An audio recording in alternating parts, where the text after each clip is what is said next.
Hello and welcome to the Mr. Trick and Joe Rodwell track breakdown of Crimea River, a song that we've been performing for a long time, but only till now we've got in the studio and actually recorded it. Indeed.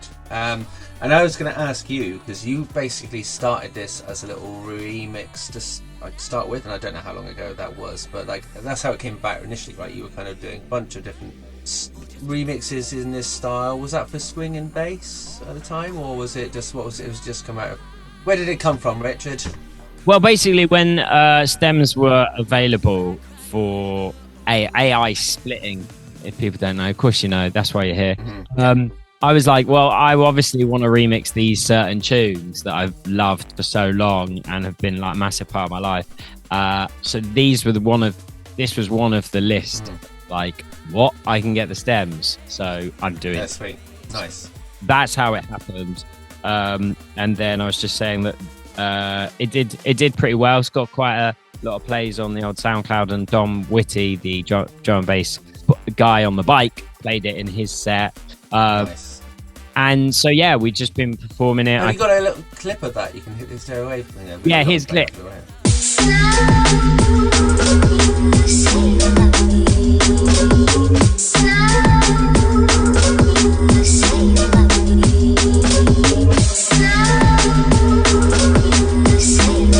Yeah, it's been widely played, and I then started putting it in the set. I thought Hilary L, her vocals sound great on it, so why not put this on an EP along with some other tunes that we've been playing for a while, and all the players are confident in playing it. But that's kind of how the collective recording kind of came about, wasn't it? Because we do the live arrangements had kind of come on quite a lot since we started playing them live, I guess, and it was it would be really nice to actually capture this as an actual thing, giving a taste of the live stuff on a studio record. Yeah, because we haven't really got any songs out, and a lot of the festivals we were playing at, it was just they were making Spotify playlists and putting my tunes on the websites and stuff, and it's like, well, it's not really the product that you see live. So this was really important that I got something out that was the live experience on record. I remember I did a gig in London, and some people came and they went, we went to a previous gig and we bought your CD. What is this? This is not that. And I was like, I know, fair enough. But it was a positive, yeah. It's like, we should do some music. Yeah. It was like, this is great, but this is amazing. So it's about capturing that. And I think for me, it was about trying to make live drum and bass sound good, sound like drum and bass, but also not like essentially jazz.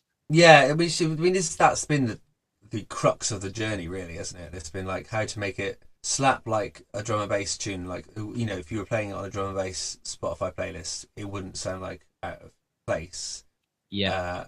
But also retaining sort of the live elements of it. I think when I was working on this, because I think initially when we did do the studio sessions, I'll rewind back to those in a second. When I was doing it, I basically kind of mixed it in a way which was live, and then we were like, yeah, that doesn't work, and then we kind of took it from that point to kind of make it more... and then we got Urban Dub involved the session with him, because I know that he makes sample packs from live drums into drum and bass, and I thought it was really important to have someone with his ear and knowledge add their 50 pence.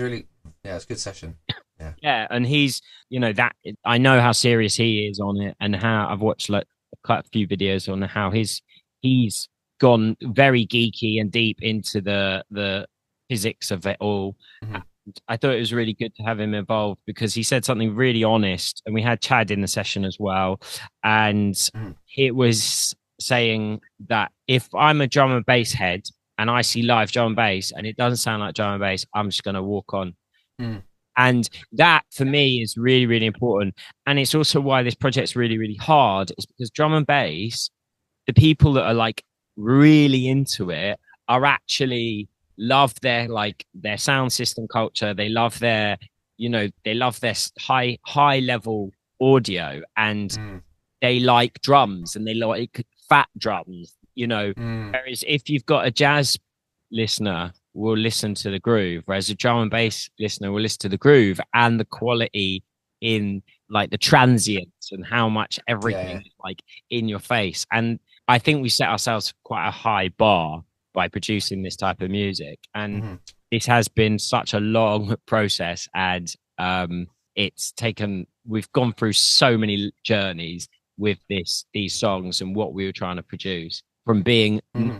quantized to recording with shed loads of microphones. Mm-hmm. Insert photo now. And they were just, there were so many different levels. And obviously, from coming from drum and bass, where it's taking breaks, and funk records that were probably not that many microphones, to then pitching it up and making it sound like a completely different genre, where we're using live drums that are not pitched up. I mean, to be fair, we can go to this in a minute as well.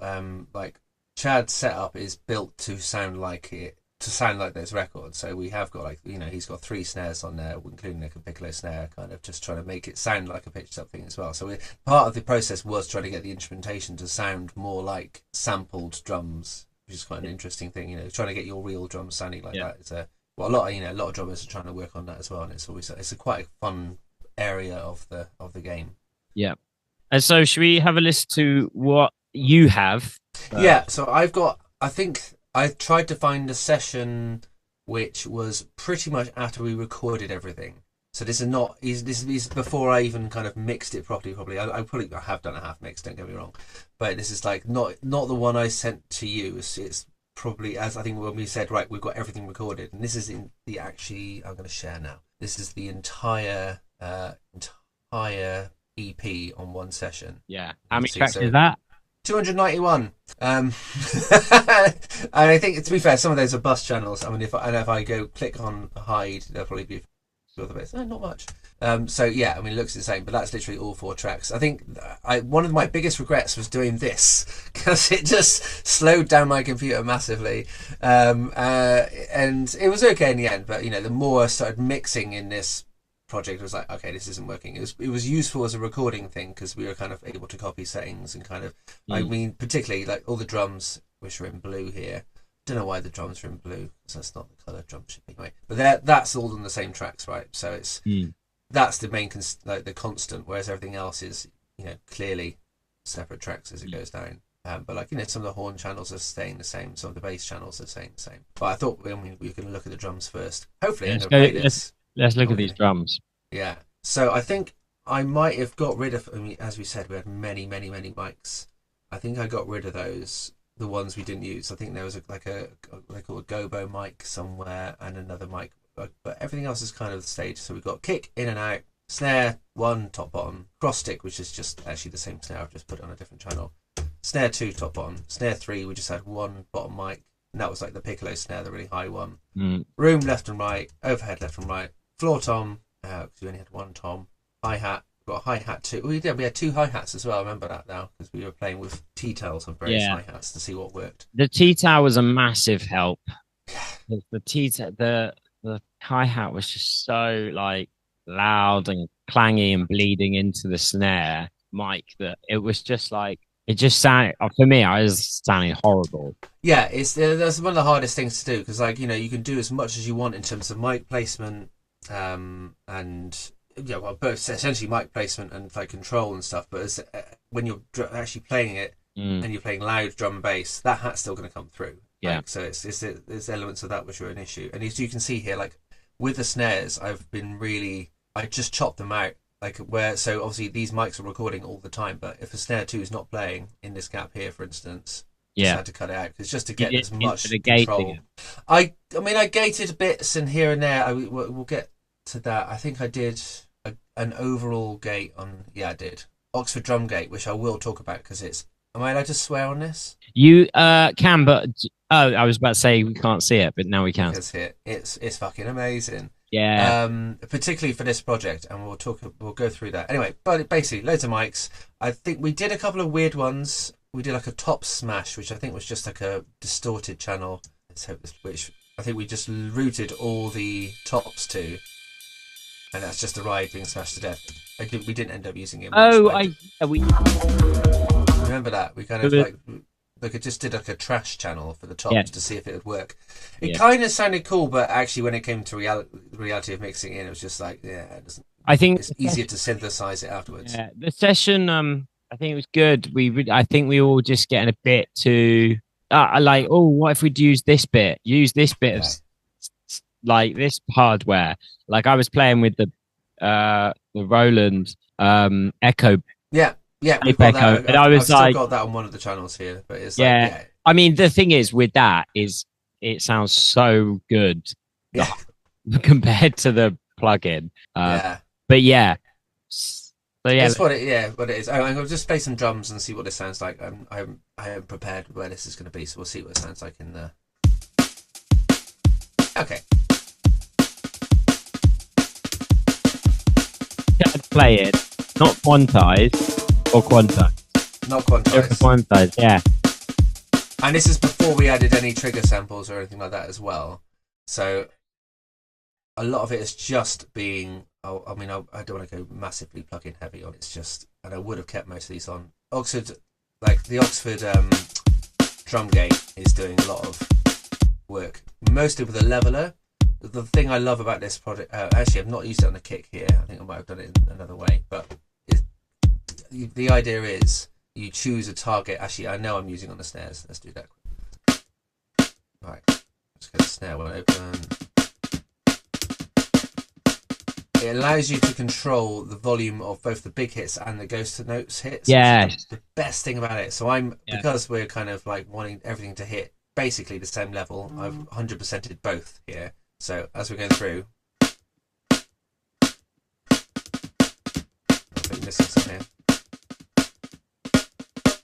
So the bright lights, the bright lines are 2 and a like 4, big hits, whereas the lesser hits are all the ghost notes. So I'm turning up the ghost notes to match all the way through, and the hits are all being level matched as well.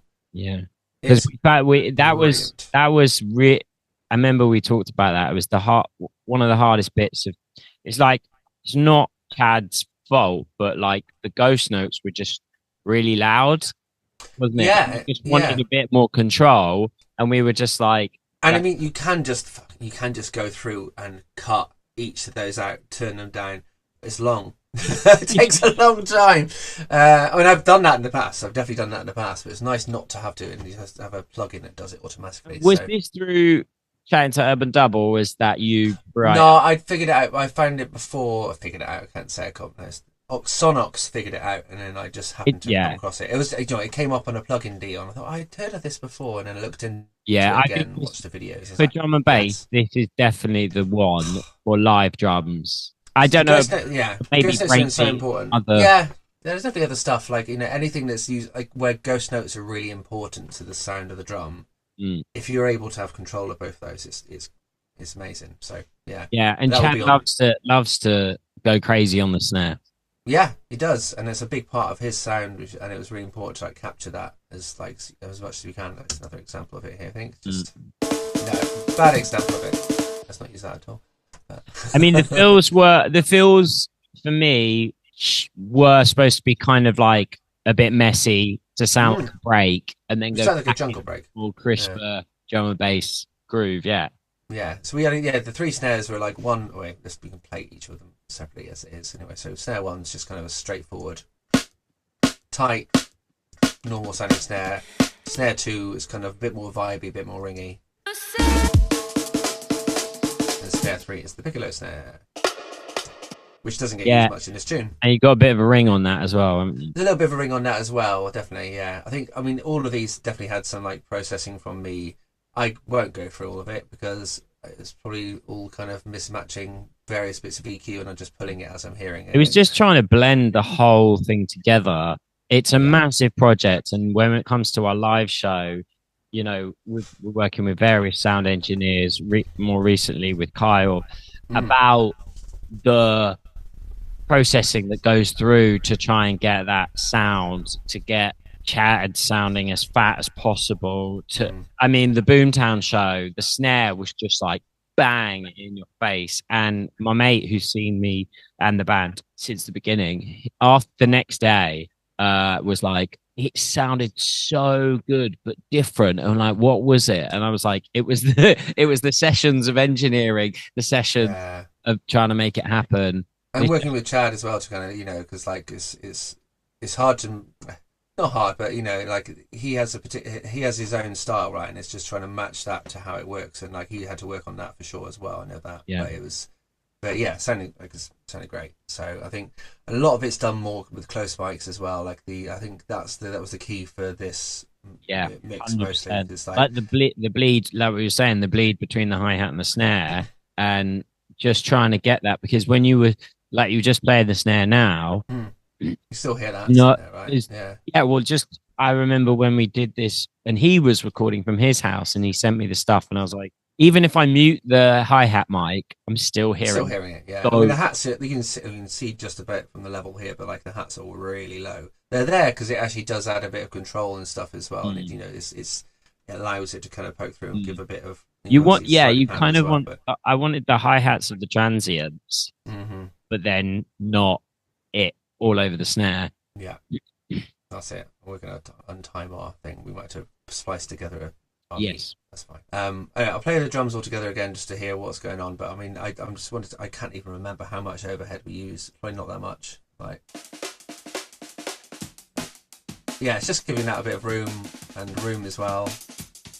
Wow, the room's doing a bit more. But I think that's a bit more of a spread. Yeah, I mean, literally maxing out the spread on the 1, 2, 3, 4, 5 plugin, which I love for spread. But yeah, I mean, most of it is definitely coming from the close mics.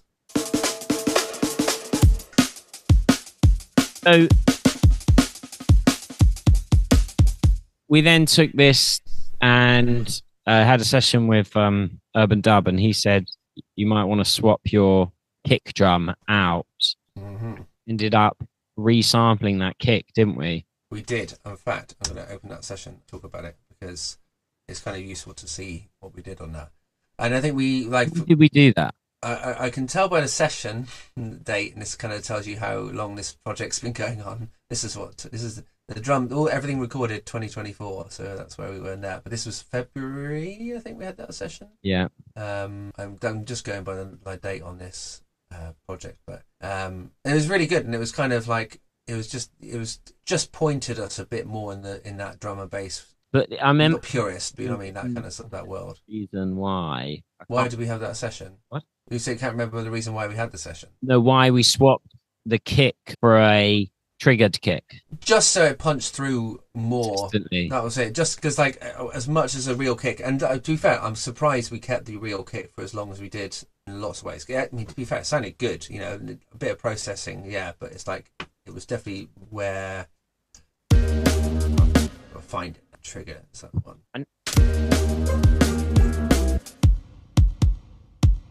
So Did turn we trigger off. did we read? Okay. Did we find a different kick sample? We found a different kick. You found a kick. I want to say from within. One of the absolute drums in my head. That's not what it's called. What's it called? Addictive. That's the one. I'm wondering now if it was actually in that other session as well, but it doesn't matter. You can hear like this is the original kick. That's the live kick, and this is the triggered kick. Yeah. So it still sounds relatively live, but it's just like all parts of the frequency are hitting where you want it to hit, right? Yeah. And then this kind of And works. that's coming in and out as well, I think. Yeah, and this then works a bit more within the live context as well. And how you in the live show we use triggers for the kick and snare, and then that's up to Kyle how he wants to mix it. Yeah, but that's it. I mean, I think as much as it'd be great to say we can get the live kick sounding like like a classic drum bass kick. It just it's kind of nearly. I'm sure somebody can do it somewhere in the world, but it's never really hits the same way, and it's about velocity control as well. Because if you're hitting that kick with the trigger, the velocity is going to be the same every time. And as good as any drummer can be, to get that exact every time is nigh on impossible. I think anyone can really do that. And that I feel is important when it comes to dance music. Consistency and there is a kind of, repetitiveness, Hmm. monotonous, and kind of that's, I guess hypnotizes you almost into a kind of zoning out. So if there's too much variables, people can't really like, yeah, just Particularly with a kick. Like I think the kick, snare, and bass they need to be. That's the main components of the groove, right? mm, That's that you can have variations within that, of course, but like all the fun stuff that's happening on the snare, like in terms of the ghost notes, that's the interest. But 2 and 4 always going to be there, and mm, the kick's always going to be there. you're getting a Calling phone me. call. I am getting a phone call. So do you want to Yeah. show us anything? Just anything else in this project? I think apart from, I mean, I can go through the other bits because we just talked about drums, but I feel like this is definitely. I'm pretty sure this is the last one I sent before you took over, like the main bulk of the project. We've got the bass, which is a combination of. Your face is in the way. Yeah. Uh, Chat, press one. oh, 'Cause say that again. Sorry. we can't see your chat. Your face is in the way. Press Y. Yeah, or just lean. There you Better go. or worse? Yeah, that's Okay. better. That's it. Thank you. Yeah, I mean, I'll solo the bits, but I think it's necessarily important. I think this is all Lewis's bass, and then I'm pretty sure this is the synth through his bunch of pedals and stuff we use for. Yeah. Cry me a river, 'cause I cried a river over you. Now you say you love me. So this has obviously changed a lot since Yeah. coming into the final version, which is quite important. But I mean, this is good to show the journey of it because like this is all done with like Lewis's pedal effects and stuff like that, and I think that's what we still do live, right? A lot of the time, and I think they. Like I hear this and I think it sounds pretty much like the original, well, the remix. Yeah, I think that's what we were originally aiming for, right? Like, we Yeah. were just trying to make the like your SoundCloud original kind of come across in a live fashion. Yeah, And then you took it on from there. We'll talk about that obviously. But I try to think if there's anything else useful in here. I don't. What I could did spend you have? ages talking about it. But What did you have on the guitar? that's what I was going to think as well. Where's my guitar gone? So we did the guitar sessions here at my house. We think a lot of the effects were probably recorded in live. So we've got this lovely. And I think you may even recorded it on my Strat, just through a classic wah wah pedal, and I've got like a nice spring reverb right in front of me here. Insert picture, and I think that's basically all we've kind of recorded it through. But it's so vibey sounding, and it sounds really cool. And then I think I recorded some extra stuff on this. They're just short skanks that kind of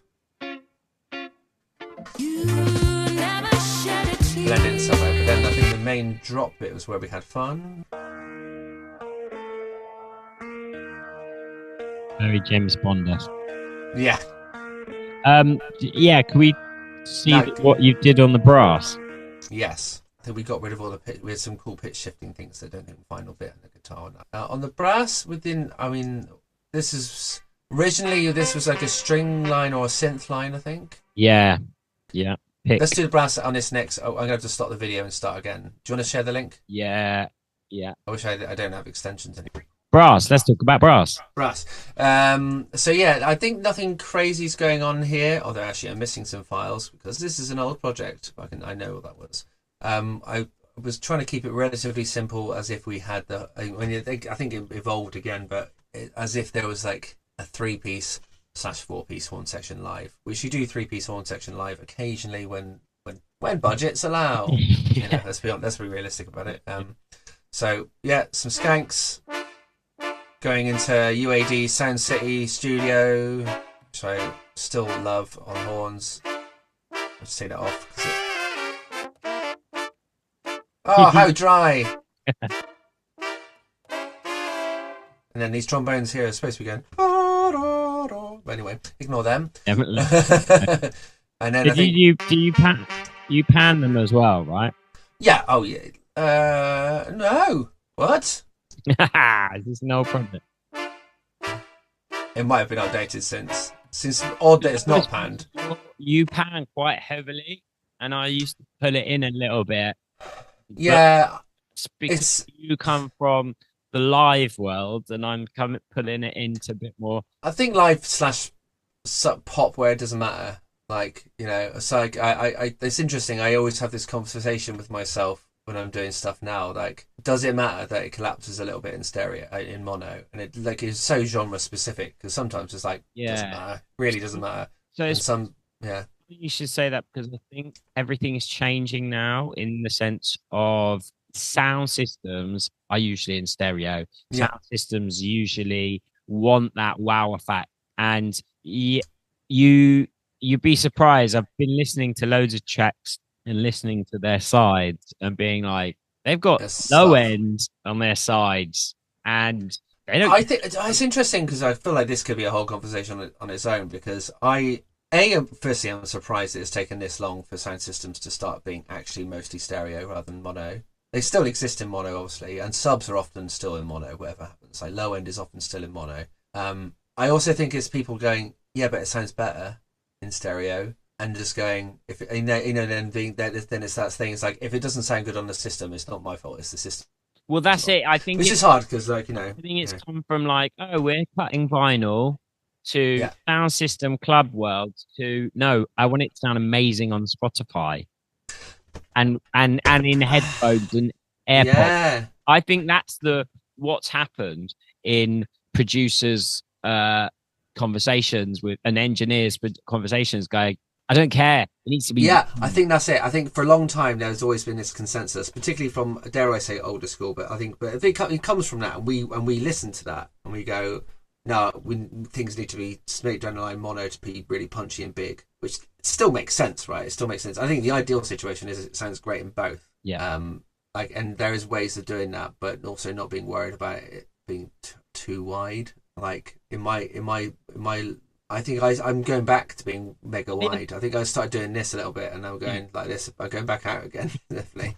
So yeah, it's like my body size. I Yeah, we got to here, and then I went yeah. back to here. It's yeah, but there's certain things you can get away with. I think it's like I think this goes into the thing of like panning versus spreading. There's two different things. If I hard pan, and the Sound City Studios ruins all this, but if I hard pan trumpet left, sax right, for instance, and I put that into mono, it's going to be fine because there's no weird phasing thing that's happened. They're just going to be in the middle. Whereas if you put that into something and then it's a spreader, then you're kind of playing with mid-side stuff, and that's where it might sound weird. So like it's like doubling of guitars. If you double guitar and you do left-right guitars, which happens in loads of stuff, if you put them together, if it's a separate guitar track played on by a different, played by the same guitar by the same player, still it's ideally a different guitar. You put them in the middle, it's going to sound good. It's just going to sound like two guitars playing in the middle. Whereas if you put one guitar and you're putting stereoizers on that, and then you squish it, then it'll sound phasey as fuck. So there's a balance to be had. In this scenario, I've not panned it, and I've just used the studio thing, and it's kind of doing a pseudo stereo thing. Anyway, go on about that for ages. But yeah, it's not mega. We took over the horn. This was like originally like a synth or string line. This bit was. Yeah, it was a pluck string. Yeah, plug thing. That's right. And you've kind of chopped that around in the newest. Originally, it was called Kiss Kiss Bang Bang by Contrast. Okay. Okay, got you. Nice. Which is where it gets completely confusing. And somewhere I saw online, somebody has done a version, and someone's asked for the ID, and people have gone, it's Kiss Kiss Bang Bang, and I've gone, well, actually, really London. Yeah. Okay. Interesting. I think that's it. There's a solo in here as well, which I apparently don't have on this session, which is weird. But I think we did some extra bits down here. What's this? Oh yeah. That. This used to be, and maybe it's still, but was what we played live during the big choruses instead of the plucks. Like it was instead of the plucks we did that, and I think I never really liked that line. But we kept it in for the ending because it kind of added a bit of extra sauce. So, all right, I think that's enough on my side potentially, because otherwise we'll be here forever. Yeah. I mean, the other stuff in the track is all like strings effects and stuff like that, which kind of came from various different things. we didn't have any extra string parts I added on this one, I think. So maybe you can talk about those bits. Well, did I do these? Oh no, that's your kind of cool. Full stretch. Well, just to And that's the same just with the crystallizer, I think. Yeah. Good old crystallizer doing its magic. Then these are just effects, which obviously are just gonna, be on the backing track stuff when we do live. I mean, we're not backing track less yet in the live game, and I don't know if we ever will be. No. Because then what are you gonna do? Trigger it. Well, I could trigger it all. I think you should trigger it all. Yeah. I think that's I'm that's gonna it, try. yeah. That's the goal. Yeah. Right. So I stop sharing my screen. You can share your screen and see where you took this track since that point. I can't think if there's anything else in here to talk about. Oh, vocals. Yes. What That's, did you do one of the most important parts of the song. What did you do on guess, the you know. vocals? So on the vocals, I think I gave you dry vocals in the end, but what we ended up having on here. So we did a session at John's place in Crystal Palace with Hillary /L. Though she real name or go with L.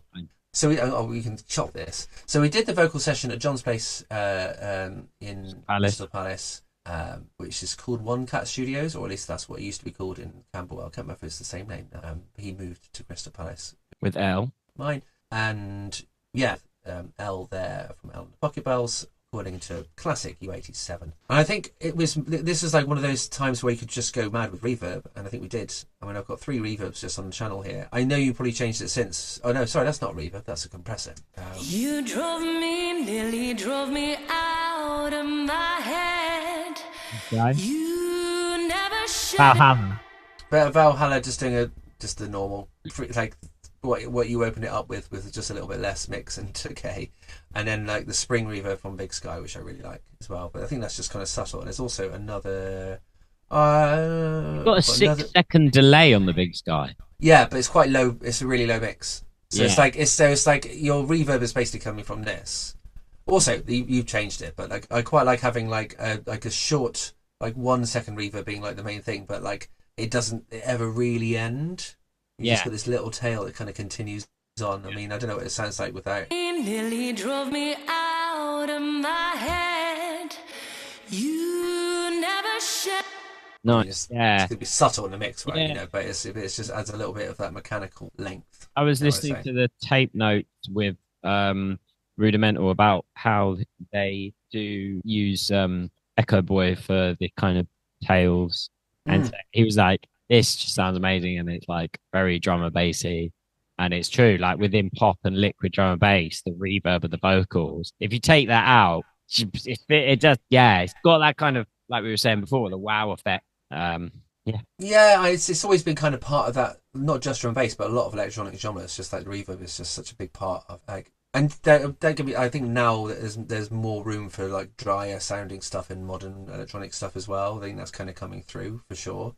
But it's still kind of we're definitely going classic with this, and particularly because of the song itself, like being this big jazz crooner sort of number, it needs to kind of have that sort of size to it. I think I'm throwing it to another Big Sky on Magneto at certain points as well, which is kind of. Is that the automation? Through with me and now you say you love me. It just sounds Well, beautiful. But, you might have changed all this, so I don't know if it's important to go through it. At least that's what I'm trying to do. Let's do it. I'm gonna switch over. I think the only thing I'm doing is a Type A. Yeah. The high. Like, Oh, I've seen this advertised. yeah, UAD keep advertising their one, even though this one has existed for like forever. But it's just What is that? It's I'm trying to remember how it used to be, but you know, like on your old tape decks going well back now, you'd have like Dolby noise cancelling as an option. You might have like Dolby NR, and you could if there was like a hissy tape, it would kind of solve that problem. I never had this on my hi-fi, but I knew like other people had like this cool little Dolby button. What's doing? Bringing the hit back. This is kind of it's kind of using that same technology but in reverse. I might be wrong, but I'm pretty sure that's how I remember it. And it's So it's similar to like sketch cassette.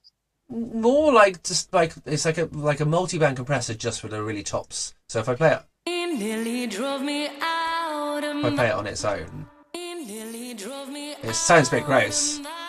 It's kind of really. You It's kind of all these multi-bands of like quite heavily compressed particular bands, obviously, and if I blend that in, it just makes it cut. It sounds horrible in its own, but Nearly drove me out of my head. You never shed a tear.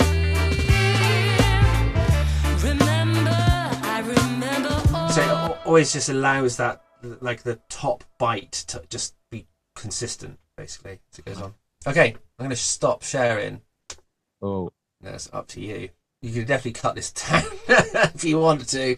so obviously, my project didn't look like this. I've just cleaned it up for you lucky viewers. Your projects are so tidy normally, Rich. I don't know what you're on about. Sure. Obviously, Joe sent me the stems, and we heard a little bit of how it sounded.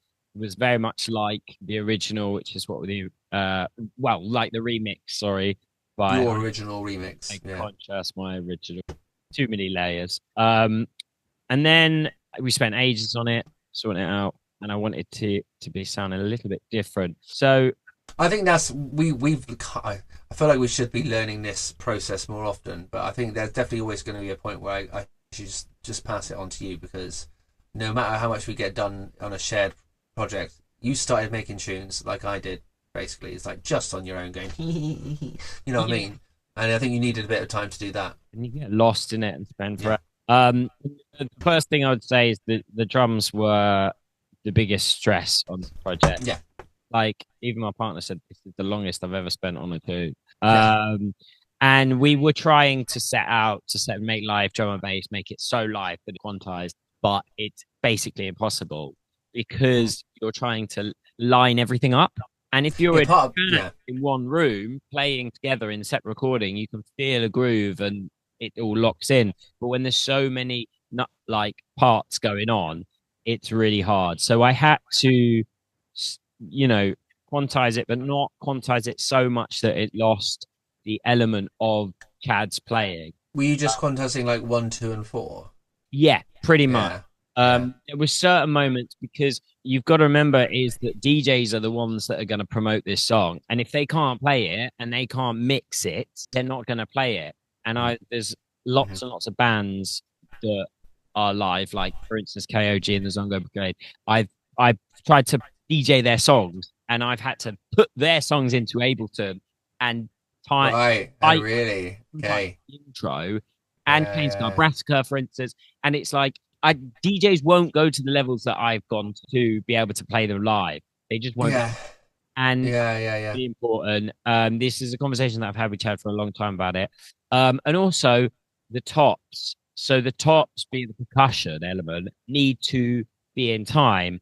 And if they're playing 8ths or 16ths, which is that's obviously the reggae section at the beginning. But if we look at the tops. So all this is going on. Oh, is this from this session as well? Or was because we did in the session? I can't remember. Or was it loops? No, these are loops. They're all loops that I've taken. And I think I saw a cheeky little groove track on the side there. Did you use a Logic groove track to... Little look. Wait, is it enabled? It's just... Yeah, it is. I think you said to kind of... if you go into that number bit, you can see where it's... If you just hover your mouse over that. Might not be on that bit, maybe. Oh, yeah. No, you haven't. No, you haven't. Okay, I just saw it there. But let's. I mean, we're on the subject. Okay. What have I used? I haven't quantized any of them. But what I did is as I tried to quantize them in Logic. Logic's drum quantizing is terrible. Ableton is so much better. Mm-hmm. It literally I've got all sorts of problems and beef with the warps of the drums in Logic. So these were.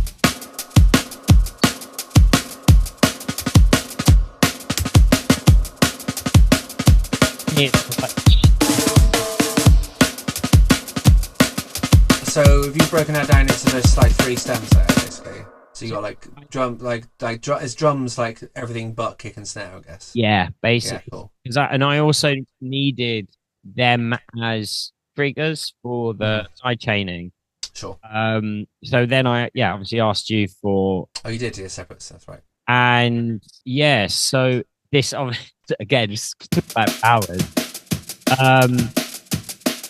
So transient shaper Yeah.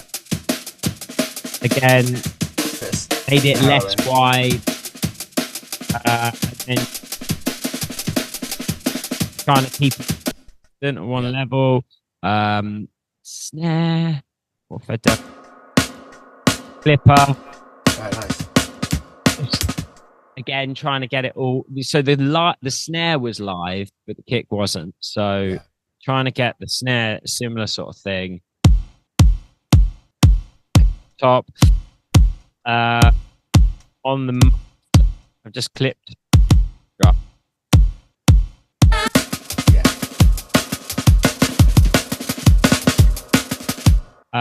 And then that was pretty much it. They got a little filter on. Yeah, it sounds punchy. I like it. Do you like the Clipper and Neutron? Yes. Nice. I need to look into it. I've got a couple of clippers. Quantizing stuff that I've done. It's not much, but there's just been moments where it's clashed with. It's more locking in with the top stuff, right? I guess. Yeah. You don't need to have to go. Exactly. Yeah. And I've just been listening to this song so much to get this bit.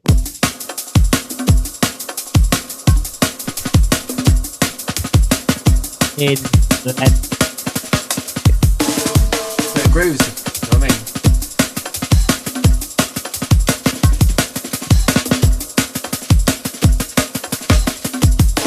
I mean? Got PTSD on this, man. I hear it, and I'm like, is that gonna go out? Is it gonna go out? But I've spent so long trying to figure this thing out of like, how do you not get flams? Yeah.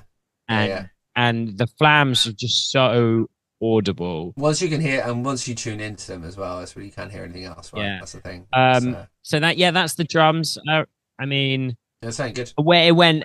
You've got a loose version in places as well. It says like drums loose. Is that right? And like there's other tracks. Is that on anything on this track, or is that something else? Loose. Yeah, in that drums bus folder. Yeah. There's. Oh wow. Yeah. No, you're not using it. Okay. I guess it was like an unquantized version that you might have used. Yeah. So basically, I duplicated everything. I had the quantized version and the version you saw. Something was like. So it's a bit quantized. A bit more like the feel, like some moments where I wanted it to be freer, I had that option to go back. Sure. But the thing that I've really taken back from this project is that just bouncing shit to audio, and it's like, it's done. Just like step away, like, and that's I think the good thing between you and I is you can deal with the thousands of mics, do your thing, give it to me, and then like you treat it like a loop, basically from that point onwards. Exactly. You just made the sample pack, so now I'm like the producer, so to speak. So that's the drums. Taken me a long amount of time to get this sound. Really important to get it, as I said, sounding punchy. Shouts to Urban Dub for all those little tips and tricks. He used this one, which I just love it. It's so, like I say, it's simple, really, really forward. And just giving it a bit of parallel compression with the CLA. Yeah. And where's that snare? How's that reverb? Comes that? Is it just on the snare? I think it's on the CLA. Or is it that club?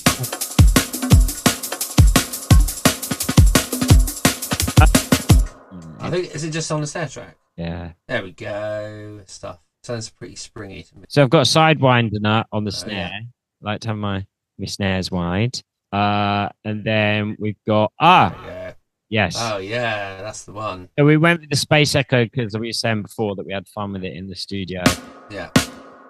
And I listened. Sent me a few stems for one of their remix, and I could hear that they had the Space Echo on their snare as well. Yeah. I also think they had it on their pick, which was. I tell you what, I'm a. It's not clear that by now, knowing me, spring reverb. I really love one. I've got this. I'm going to try and take it. I love it. I do. I got this glorious thing. Yeah, there's a bit of product placement. Give me stuff. Yeah, the Game Changer Audio Light Pedal, which I love running stuff through because it's a real spring. It's got a real spring in it. I actually want to buy a second so I can run them in stereo, and I'll just run everything through that from now on. I had a Roland keyboard amp that I used to plug my violin to just to play, and bought it Yeah. back in the day. And I thought, I don't really use this. Let me put it on the internet. And this big warning come up on eBay going, "Is this official vintage?" And I was like, "Whoa, is this vintage?" Really? I did, and it had a spring in it. Oh, really? Yeah, You've got to keep it now. You can use that as your spring reverb. sold it. Oh, you. I bought it from somebody, and it was in his garret, like in a shed or something, and it was really in a state. And I bought it for like 10 quid or 50, something really low. He had no idea what it was. It's a crappy amp, and then yeah, Amazing. and then that's it really. Just Yeah, yeah, nice. going through it. Yeah, Yeah. right. So let's talk about the bass because Yes. I was like, what? Like, got to sound new and fresh. And if people have heard the old version, they go, meh, whatever. Boo did a version as well. And I guess that's like a modern version of Joe Bass the way he did it. And I thought just to release the original as we did, I don't think would excite people. Sure. And they'd just be like, oh, you've followed the same melody as the original. And like live, I just felt it was just like duh, duh. Yeah, a bit drudgy. It was just like on the beat. And Mm. so I just started experimenting. Massive 808 on count one. So this is the subs. The subs I just wanted to get fatter. I think Fire on the EP sounds a little bit fatter than track for some reason. And then it's also about where Yeah. every drum and bass producer, I think, who knows, really wants to hit an F. Like Yeah. That's sweet the. And if you're hitting C's, it's like, okay, so we've hit a G first, then G's okay. I mean, Yeah, then yeah. you've got the C up. C's a problem. Always a problem. So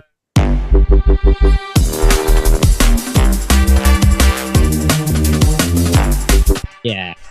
So you know what to say. Yeah, loads of serum stuff. Yeah, nice. What I think the build was nice. What you did, stuff, but I just wanted to make it. No, it made sense to kind of just like heavier. Classic. Notes as well, but it's too low. So I had with this top end. Spent ages on that. So bass sound. Is that widened as well, or that top one? Which bit? No, quite that top line is that where the sub tops, so or Reese tops, will it? This one. I don't think it is actually. I don't think it is. I think it's just a wide sound as it is, right? Got a lot of movement to it. Yeah. Yeah.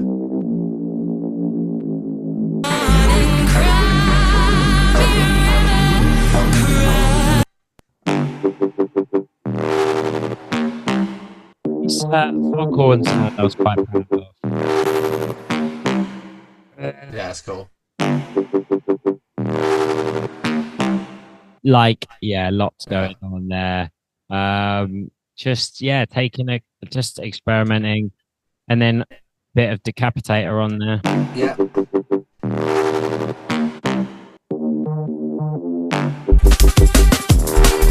Yeah, like it's just I've wanted sound for freaking ages. It didn't work, but it really does bring so much flavor and grit. It's different. It's still like In that, just the wob wob wob without Decapitator. Just so listen to the difference. Just love it. Just the sprinkles of like analog vibes. So I don't really know what else to say. Obviously, So what couple did of you do with the horns next? You kind of chopped those around a bit Oh yeah. at that point. Let's go to I think the. you just took basically it was consistent before, wasn't it? The bit in the I think the intro is the same. You drove me. Yeah, yeah, yeah. Just doing a bit of extra.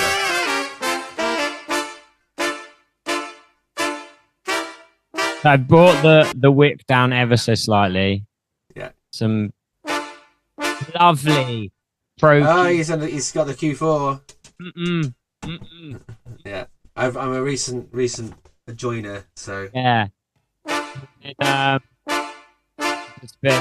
I found twos are great because they don't give any latency. If you use the Pro L, that has latency. yeah. And the way you find out what has latency and what doesn't, in Ableton, if you hover over it in the bottom left-hand corner, it tells you. I think it does it in Logic as well. How? If you just highlight over the top, yeah, zeros. Yeah. Hey, there you go. So what? 952 samples Two, latency. and then we get to that one. 64. Oh, 4. Okay. Yeah, so it's a lot less. But, I mean, once those has got massive. Yeah. Another thing, 0.3 seconds. that ugly sound, which is pink noise. I use pink noise, Oh, this plugin that you can basically, I'm not going to play it because it sounds ugly. You basically play pink noise and then you start to bring your song down until you can just hear pink noise. And you then go, right, what's cutting across? Because as we all know, pink noise is across the spectrum. Are you ready? Here we go. Okay, so it's not that. Then I've got different settings on the span that make it flat. It's flat. There, that one. So you can tweak things and you can see stuff poking through. So therefore you have this lovely in physics said it's flat. Then you can, there's a debate of like how much preference you want to put into it, but sure, that's interesting. That's quite a cool idea. Yeah, and it's good fun. You then know that it's good. Yeah. Vocals. You drove me out of my head. I like this. This was good. Lots of de-esser. Yeah. C4 de-esser and a de-esser classic Logic's preset. Some delay, ping pong delay into a compressor, side chaining, so that when she's not singing, the delay pops forward. For a bit of Saturn 2, and also panning left to right on the delay. Crikey. Ping pong delay and that. Look at this. Just a complete mess of delay. A wash, not a mess. The classic Valhalla simmer on her vocals for the drum bass vibe. Love this. And now you say you love me. How it? Well, just to prove you do. Gone and It's all that high end. Yeah, shimmer. It's like I mean, it sounds really bad. It's really digital, but in a lovely way. So I always think of like the classic good digital reverb. So would you say that's better than Big? It's different vibes for different things. Blue Sky? Big Sky. Big Sky has a shimmer in it, but it's more of a pitch shifting shimmer. You can do that on this as well, I know, but I'm not. You can get the same thing. Like, actually, Big Sky has like a cloud setting. It's called cloud. That's what I would do to get that same sound. Nice. And then I've randomly put God Particle on it because why not? Of course. Bit of God Particle. It's on the vocal It's like a parallel compression, basically. Yeah. Yeah, nice. Great. And that's the song. I mean, there's obviously... I've never thought about using God Particle as a parallel compression. It's quite a fun idea. Yeah. Why not? So you got lots of bits and bobs. Confession to make. Yes, we didn't use any drum loops apart from that. Apart from this. That's part of a build-up. It's fine.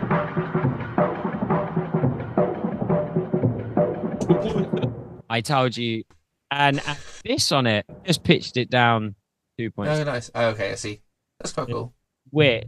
It's just a thing. Oh yeah, it's cool. I just thought it's a bit too high. And I think Yeah, pitching drums, as I said, Ableton's great at that. But if I can't be bothered, yeah. it's actually quite good. And now, Good. over it, I can see the latency thanks to your advice. Wow. Yeah, yeah. That doesn't surprise me. Uh, Yeah. Is there anything else that we can noticeably talk about?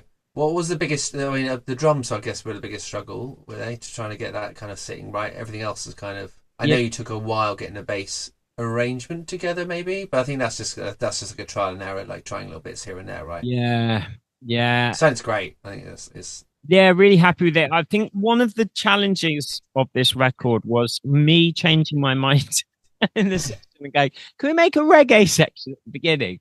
Because it's just a why well, not? yeah, yes, And then it yeah. kind of the thing this record goes from like a happy reggae to a dark moody to a like heavy drum bass. Mm-hmm. It's lots Yeah, of emotions going on. yeah. I just really wanted to showcase the variety. Whether that's the correct way to write a song is Yeah, no, it's a tricky one, isn't it? And I think for a little while we tried to make it just more consistent and sound the same throughout, and it just didn't. It just didn't. I mean, maybe just because we're so used to doing like three vibes within it, just didn't feel right. we just So yeah, I mean, I think managing the style changes throughout the song was kind of like a question mark for us, and I think it's one of those things that eventually it was like, no, it just works. The style changes work, but I think it's very normal to go, maybe we're just doing too many things here. Let's try and make it more consistent. And then every time we tried to do that, it just didn't work. I know we kind of tried to keep, like, make it drum and bass for the verse. It didn't work. I think we tried to keep the reggae thing during like the big no, let's say we had reggae over that, but just didn't. yeah, we did It lost the drama, and it needed some drama. yeah. But Yeah, it's been an absolute massive project. This has been one of the hardest projects I think I've ever done in music, more than my first album. yeah, I think it's because it required to be more not even experimental, but just trying stuff that you don't know how it's going to work. Right? When you know what you want something to sound like, it's much easier to get to the end result.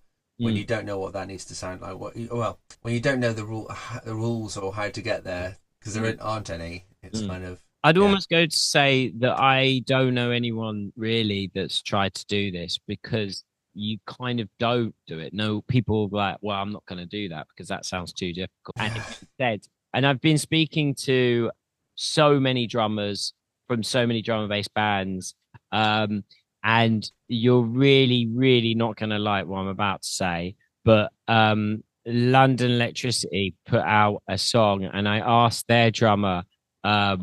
Or the producer how they did their drums, and the song's called "The Numbers Man," and I can't remember if it's Jalef or Gentry that I asked, and they said they recorded it on their iPhone. Right.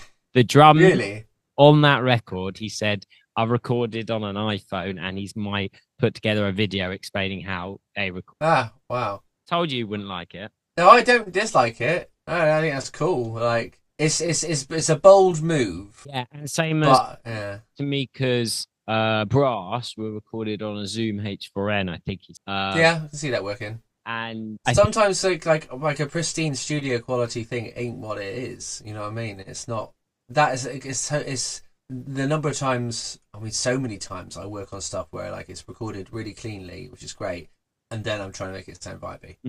Like you can just record it vibey to start with. And it's a risk because you might go, oh, there's just stuff in there that I can't fix because it's not, yeah, absolutely. And another record that we worked on that I can't mention, can I? The replay of I think we can kind of mention what it is. A guy sent the guitar of that, and that guitar was clanky as, and then the A&R was like, yeah, but it's vibey, and I get you now. Yeah, no, I get you. It's like sometimes the dirt is the flavor. Yeah, and you can approach it from both ways, right? You can approach it and record it in a rough and ready way, and then try and keep it controlled with compression, or you can record it in a clean and comfy way, and then try and vibe it up. And there's both ways. There's no rules. Both ways kind of work, but it makes your recording session easier when it's just. Yeah. I do it sometimes when I'm recording horns. I've got this. Let's see that there. If I'm recording horns cleanly, that's it. Is that in the? I can't see myself. I can see it. Yeah. Yeah. Okay. So I can record directly into this from here, not this close, but like that. But sometimes I just shove it over here and like still face this way, and it's just kind of recording in the room, and it's just if I want a vibey thing, that can sometimes work better because it's like you're in a rehearsal room almost. You can kind of get that kind of, that's how you're hearing it. But yeah, well, thanks, Joe. Oh, thank you. Respect for everything on this project. It's been a mammoth of a task, and I hope it's received well. If you are watching this whole video, big up yourself. Make sure you share the hell out of this song because it's our first song as a band, it's our new profile. Need all the support we can get, you know what I mean? I'm not even gonna try and style it out. I'm being blatantly honest, in this day and age where there's so much noise going on, there's no shame in saying give it a share, give us a like, and hopefully you've learned something from this. Comment below if you want any more advice or tips or questions that you have about how we've done things. Hopefully if not, Joe will be in the comments answering them. I will. I'll try my best. We'll try our best. All we can do. Big up.